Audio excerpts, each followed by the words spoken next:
nama saya Muhammad Kisar Ditya dengan nomor NIM 11000121140736. Perkenalkan, nama saya Giovanni Daniel dengan NIM 110012114057. Perkenalkan, nama saya Eliaf Takwila dengan NIM 11001211302550. Perkenalkan, nama saya Rifan Damarji Kusuma Diputro dengan NIM 11001211303774. Halo, perkenalkan nama saya Abdullah Faki dengan NIM 11.012.11.30.252 dari kelompok 2 kelas hukum perusahaan J. Perkenalkan, nama saya Rifan Damarji. Kali ini saya akan menjelaskan salah satu dari doktrin dalam hukum perusahaan, yaitu fiduciary duty. Pertanyaan adalah, apa itu fiduciary duty? Fiduciary duty ini adalah istilah yang digunakan dalam hukum untuk menggambarkan kewajiban hukum dan etis seseorang atau entitas untuk bertindak dalam kepentingan terbaik pihak lain yang dipercayakan kepadanya. Fiduciary duty seringkali terkait dengan hubungan fidusia, di mana fidusia atau yang biasa disebut fiduciary memiliki tanggung jawab untuk mengelola aset atau kepentingan pihak lain yang disebut penerima manfaat atau prinsipal. Dan pertanyaan kedua itu, apa saja kewajiban yang dimiliki oleh fiduciary? Sebagai fiduciary, seseorang atau entitas memiliki beberapa kewajiban. Antara lain yang pertama, ada kewajiban menjaga kerahasiaan. Kewajiban menjaga kerahasiaan ini adalah fiduciary memiliki kewajiban untuk menjaga kerahasiaan informasi yang diperoleh dari pihak lain dalam konteks hubungan fidusia. Mereka tidak boleh menggunakan informasi tersebut untuk keuntungan pribadi atau merugikan pihak lain. Kewajiban yang kedua adalah kewajiban setia. Fiduciary memiliki kewajiban untuk bertindak secara setia dan tanpa benturan kepentingan. Mereka harus mengutamakan kepentingan penerima manfaat dan bertindak dengan etikat baik, menghindari konflik kepentingan yang dapat merugikan penerima manfaat. Kewajiban yang ketiga adalah kewajiban penuh perhatian. Fiduciary memiliki kewajiban untuk bertindak dengan standar perhatian yang tinggi dan kecermatan yang wajar dalam mengelola aset atau kepentingan penerima manfaat. Mereka harus melakukan analisis yang cermat, mengambil keputusan yang bijaksana, dan menghindari tindakan yang dapat merugikan penerima manfaat. Itu kewajiban yang terakhir itu ada kewajiban memberikan informasi, yaitu adalah fiduciary memiliki kewajiban untuk memberikan informasi yang jujur, akurat dan lengkap kepada penerima manfaat. Mereka harus memberikan laporan keuangan, perkembangan penting, dan informasi lain yang relevan untuk membantu penerima manfaat dalam memahami situasi keuangan dan kepentingan mereka. Ketika fiduciary duty itu dilanggar, penerima manfaat dapat mengajukan tuntutan hukum untuk memperoleh ganti rugi atau pemulihan kerugian yang timbul akibat pelanggaran tersebut. Fiduciary duty seringkali terjadi dalam hubungan seperti antara pengurus perusahaan dan pemegang saham, pengelola dana investasi dan klien, atau wakil hukum dan klien. Sekian dari saya, terima kasih.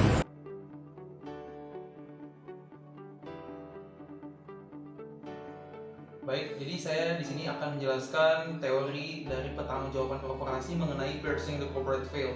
Jadi piercing the corporate veil adalah salah satu bentuk pertanggungjawaban korporasi di mana pertanggungjawabannya itu dapat dimintakan secara pribadi pada organ kesejahteraan, yaitu seperti pemegang saham, komisaris maupun direksi yang melakukan tindakan yang merugikan korporasi yang berada di luar kepentingan korporasi yang tercantum dalam anggaran dasar korporasi tersebut.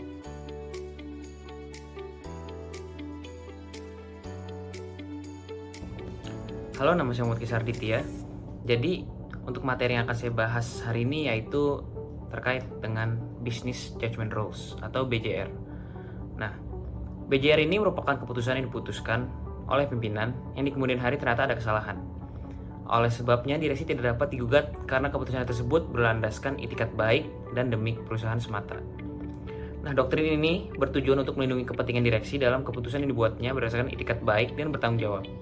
Dalam praktiknya, salah satu keputusannya adalah transaksi benturan kepentingan. Nah, transaksi ini terjadi karena dalam menjalankan usahanya, direksi seringkali melakukan berbagai transaksi dengan berbagai pihak yang mempunyai kepentingan pribadi atas berlangsungnya sebuah transaksi yang mungkin melibatkan direktur, komisaris, atau pemegang saham.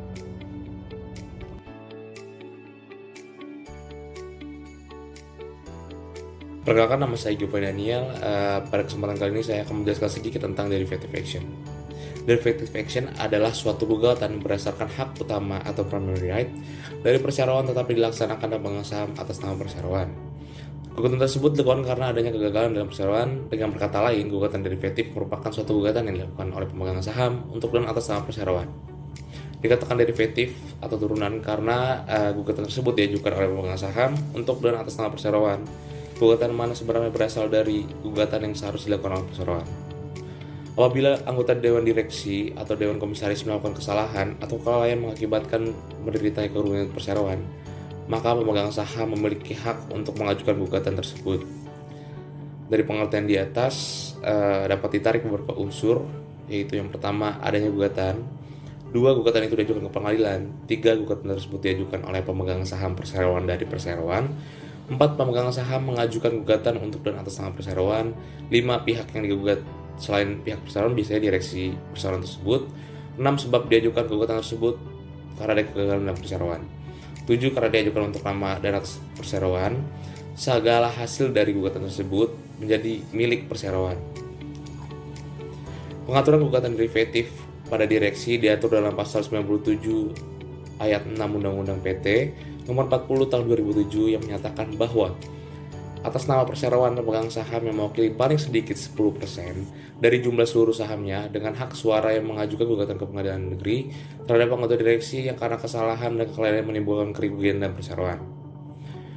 Sedangkan untuk dewan komisaris diatur dalam pasal 114 ayat 6 Undang-Undang PT nomor 40 tahun 2007 yang menjelaskan bahwa atas nama perseroan pemegang saham yang mewakili 1/10 bagian dari jumlah saham dengan hak suara menggugat anggota dewan komisaris yang karena kesalahan atau kelalaian yang menimbulkan kerugian pada perseroan ke pengadilan negeri. Terima kasih.